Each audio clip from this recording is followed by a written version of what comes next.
I grew up with a very abusive father. He was an alcoholic and bipolar, which do not make for a good combination. I guess the boiling point for the three of us was Easter Sunday of 2000 when my dad pulled a gun out on my mother and me, and we left. And the first place that we went to was the retreat. You feel as if you're so foolish and so alone, and nobody could possibly understand, but the retreat did. They were there for us, like at my mom's most vulnerable moment. We had literally nowhere to go. They brought us back to life. And it was an immediate sense of some sisterhood, that we could all help each other and that we had all been through the same thing. I mean, the faces were different, but the story was exactly the same. It didn't matter where we were from, what color, what religion, how much money we had. It was the same story for every single one of us. They helped me to make me more strong.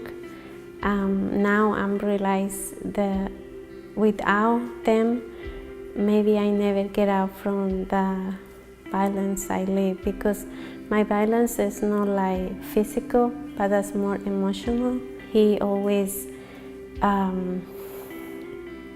abused me by psychologists and always say, you are not a good mother, you are not a good woman. I guess it was hard for him to understand that my mom just didn't want to go back to him and be with him. And so I guess that was something that triggered him. And on February 13th, 2011, he broke into our new home with the intent to end my mother's life.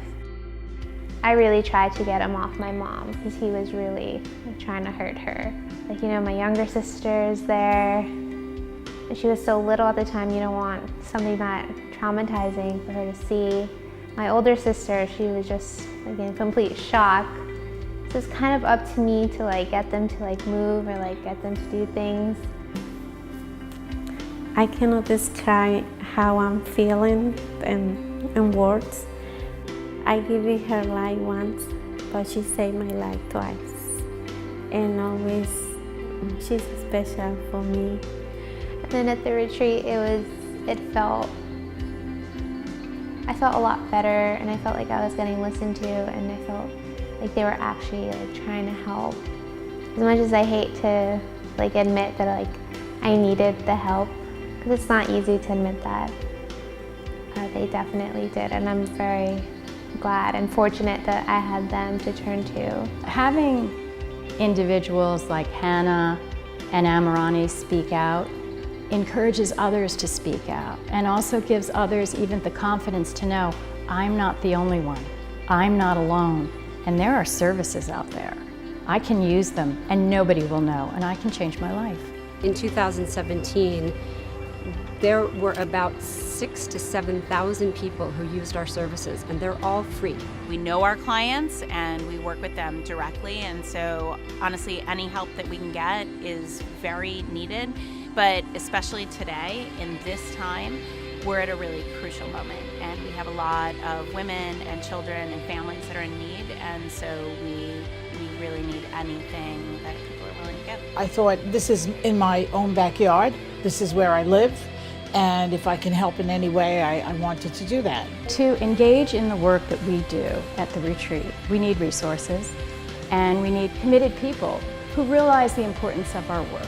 Half of our budget is supported by government grants, and the other half is really from donors, foundations, events, and our thrift store. We couldn't survive unless we really had donations. Without the help of the retreat, I'd probably not be anywhere near where I am today. I really don't think that I would be sitting in this seat right now if it weren't for the retreat, because who knows where the two of us would have ended up if it weren't for them. The retreat saved our lives. I knew that there was a better way. I knew that this wasn't the way it was supposed to be, but I needed the help to make the leap. I would not be alive today if it wasn't for the retreat.